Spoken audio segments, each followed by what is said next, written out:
কেমন আছো তোমরা সবাই? আশা করছি ভালো আছো, সুস্থ আছো। তো আজকে একটা নতুন ব্লগ নিয়ে চলে এসেছি তোমাদের সামনে। তো সকালবেলা উঠে তো বাসি কাজ সব হয়ে গেছে, করেই চা খাওয়া হয়ে গেল। তোমাদের সঙ্গে আর ভিডিও শেয়ার করতে পারিনি। তো দেখো এখন হচ্ছে এই আটা মেখেছি। এই যে দেখো, আমি রুটি হবে আর ভাবছি আলু চচ্চড়ি করবো। আলু চচ্চড়ি করবো। আর এখানে পালং শাক আছে, আরও একটু সবজি আছে। আর মেয়ে তো উঠে গেছে, ওর বাবা এখন নিজের জামা কাপড় গিয়েছে, এখন গেছে হচ্ছে বাজারে। তো দেখো আজকে কী কী রান্না করবো। তোমাদের সবার কি চা খাওয়া হয়ে গেছে? অবশ্যই কমেন্টে জানিও। তো চাটা তো খাওয়া হয়ে গেছে। খাওয়ার পর এই যে পালং শাক ছিল, কালকে রেখেছিলাম, বাজার নালা এসেছিল, এখন এই পালং শাক এখানে ধুয়ে ঝুড়িতে রেখে দিয়েছি। আর এইখানে হচ্ছে তোমার ছোটো ছোটো আলু আছে, একদম ছোট্ট ছোট্ট আলু, দেখো গাছ কাটা আলু, যে আলু গাছ বসিয়েছিল সেই আলু রয়েছে, ওইগুলো ভাবছি ওইগুলো এই পালং শাকে দেবো। আর ওইটা দিয়ে আলু চচ্চড়ি করবো। আর বাইরে তো এত কুয়াশা ছিল যে কিছুই দেখা যাচ্ছিলো না ভোরবেলা। আর এখন দেখো কি সুন্দর রোদ উঠেছে, পুরো ঝলমল করে রোদ উঠে পড়েছে। তো বাইরের ওয়েদারটা দেখে তো খুবই ভালো লাগছে। জামা কাপড়ও মেয়ের কাচা হয়ে গেছে, সকালবেলা স্নান হয়ে গেছে আমার সবই। চলো তাহলে রান্নাটা বসিয়ে নিই। আর এখানে হচ্ছে মেয়ের জন্য এখানে চাল, কুমড়ো, মিষ্টি আলু, এমনি আলু আর হচ্ছে পালং শাক দিয়েছি। আর ওর বাবা এই যে মাছ বাজারে গেছিলো, মাছ নিয়ে এসছে 2 পিস। তোমার ওই যে ল্যাটা মাছ, আর বাদ বাকি মাছগুলোকে জিয়ে রেখে দিয়েছি জলে। আর ওখানে দেখছো মাংস আর একটু খাসির টিঙে নিয়ে এসছে মেয়ের জন্য। তো চলো পালং শাকটা কেটে নিই। তো জানো তো বন্ধুরা, মানে বাপের বাড়ি থাকলে তুমি কোনো কাজ করো না করো, কিন্তু শ্বশুরবাড়িতে তোমাকে সব কিছুই করতে হবে। না চাইলেও তোমার কোথাও শরীর যত সুস্থ থাক আর অসুস্থ থাক, তোমাকে করতেই হবে। তুমি যদি বসে যাও ঘরে, তাহলে মানে সব কিছু বসে যাওয়া।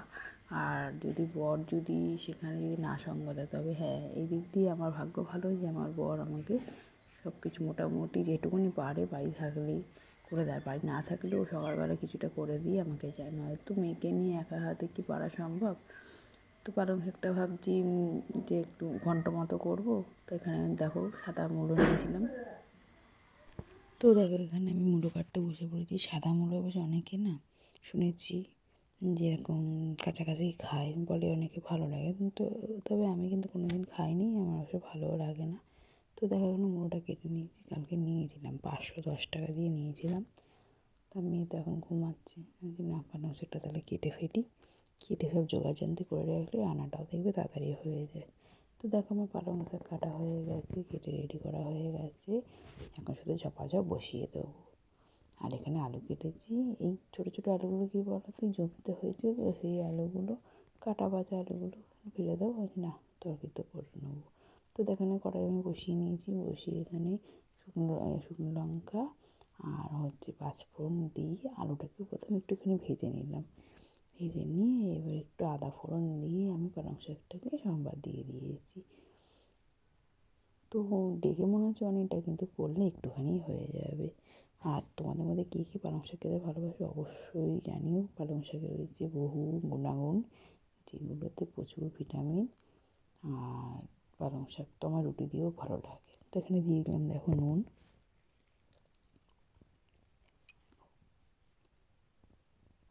দিয়ে এবার একটুখানি ঢাকা দিয়ে দেবো।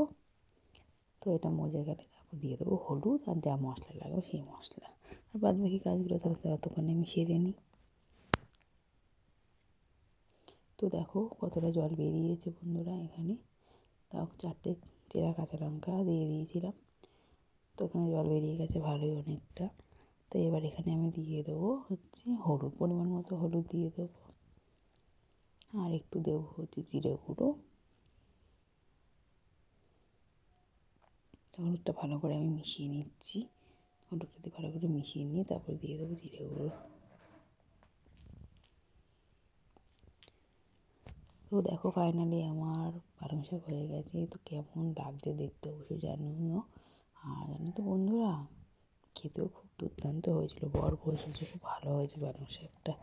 তো দেখো এখানে আমার মাম্মাম এই যে বসে আছে, আমার মাম্মাম বসে রয়েছে। এখন হচ্ছে দুপুর 1টা বাজে, চান টান করিয়ে দিয়েছি, এখন হচ্ছে লেবুর রস খেয়েছে। আর এই রান্নাঘর ফান্নাঘর সব মোছা হয়ে গেছে, রান্নাবান্নাও হয়ে গেছে। তো দেখো রান্নাঘর ক্লিন করা হয়ে গেছে। রান্নাঘর ক্লিন করলে আমার যেন সব শান্তি লাগে। আর এখানে হচ্ছে রান্না হয়েছে আমাদের পালং শাক। আর এখানে হচ্ছে এই যে লাল লাল চিকেনের ঝোল।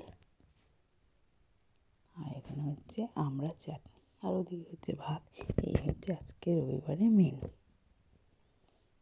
তোমাদের বাড়িতে কী কী রান্না হয়েছে অবশ্যই জানিও কমেন্টে।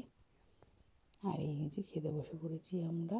এখানে দেখছো পালং শাক, এখানে লাল লাল ঝোল, সব ঝুড়িতে চাপা দেওয়া রয়েছে। কেমন হয়েছে বড় তরকারি কালারটা।